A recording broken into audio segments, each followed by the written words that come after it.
बिस्मिल्लाहिर्रहमानिर्रहीम।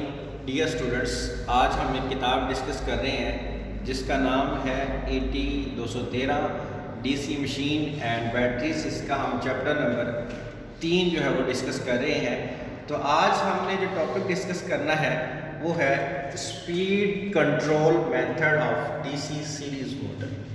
कि DC series motor की स्पीड को हम किस तरह कंट्रोल कर सकते हैं। ये DC सीरीज़ की अलहदा है, DC शंट के अलहदा तरीके हैं। इसके दो तरीके हैं, पहला है फ्लक्स कंट्रोल मेथड और दूसरा है armature control current control method. इन दो तरीकों की वजाहत के लिए दो रिलेशन आपको समझाऊंगा। अगर आपको वो सही तरीके से समझ आ गए तो इसका मतलब है आपको इनको एक्सप्लेन करना इंतहाई आसान हो जाएगा। पहला तरीका ये है कि स्पीड रेसिप्रोकल बाय फ्लक्स। इसका मतलब क्या हुआ कि अगर हम फ्लक्स को बढ़ा दें तो स्पीड कम हो जाएगी, इसके बरक्स अगर हम फ्लक्स को कम कर दें तो स्पीड बढ़ जाएगी। फ्लक्स के बढ़ने से स्पीड कम होती है और फ्लक्स के कम होने से स्पीड ज़्यादा होती है। Speed reciprocal by flux. उसके बाद दूसरा तरीका है armature current directly proportional by speed. इसका मतलब ये है कि जितनी आर्मेचर करंट बढ़ेगी उतनी स्पीड में इजाफा होगा, जितनी आर्मेचर करंट कम होगी उतनी स्पीड कम होगी। तो ये जो मेथड है फ्लक्स कंट्रोल मेथड, इसके 3-4 तरीके हैं। एक, दो, ये 3 और ये 4।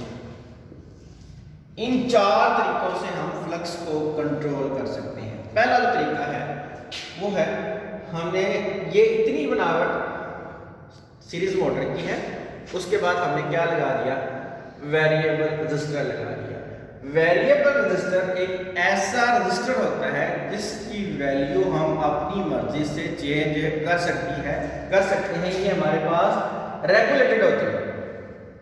अच्छा, ये हमारे पास है इंडक्टेंस L और ये हमारे पास है रेजिस्टेंस।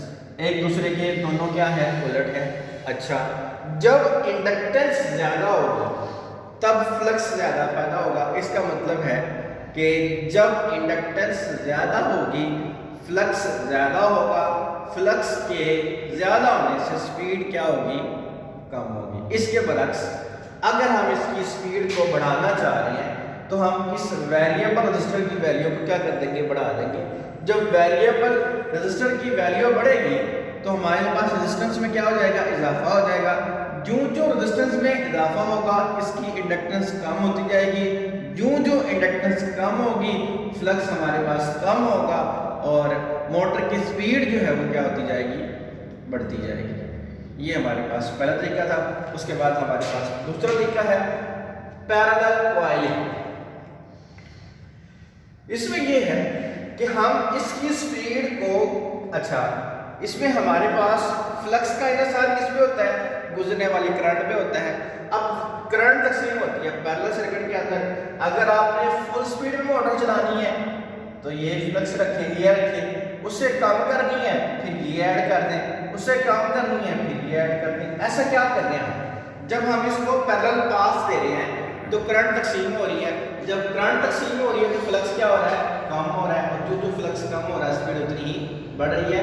असल प्रोसेस इसके अंदर हमारे यहाँ फ्लक्स को भी वेरिएट करने का है। उसके बाद हमारे पास है कि फील्ड के पैरेलल के अंदर हमने एक वेरिएबल रजिस्टर लगा दिया है। फील्ड के पैरेलल में वेरिएबल रजिस्टर लगाने का मकसद इस रास्ते को कामयाब बनाना है या नामुमकिन बनाना है। ये तो गुजरने वाला रास्ता है ही, लेकिन हमने इसको कंट्रोल करके, इसको कमोबेश करके हमने फ्लक्स को कम या ज्यादा करना है।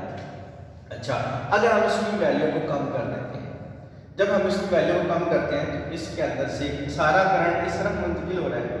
जब करंट इस तरफ मुंतकिल हो रहा है तो यहाँ पे फ्लक्स क्या हो रहा है, ज़्यादा पैदा हो रहा है। जो फ्लक्स ज़्यादा पैदा होगा स्पीड उतनी ही कम होगी। इसके बजाय हम इसकी वैल्यू को बढ़ा देते हैं।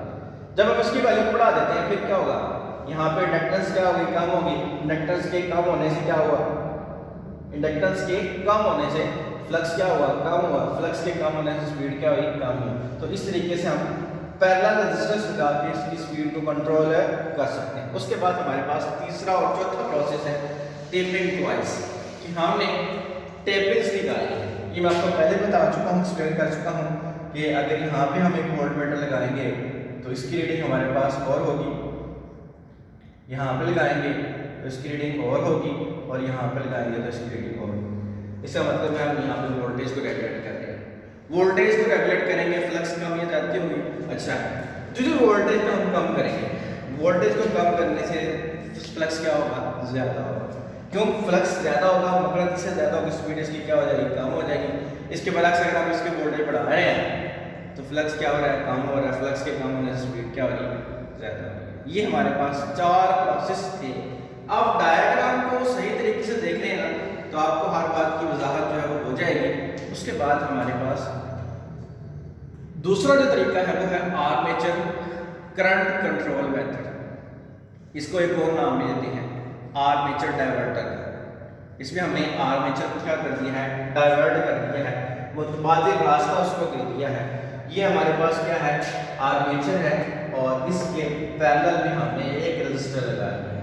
हमने आर्मेचर करंट को कम करना है तो हम इसकी वैल्यू को क्या कर देंगे, बढ़ा देंगे।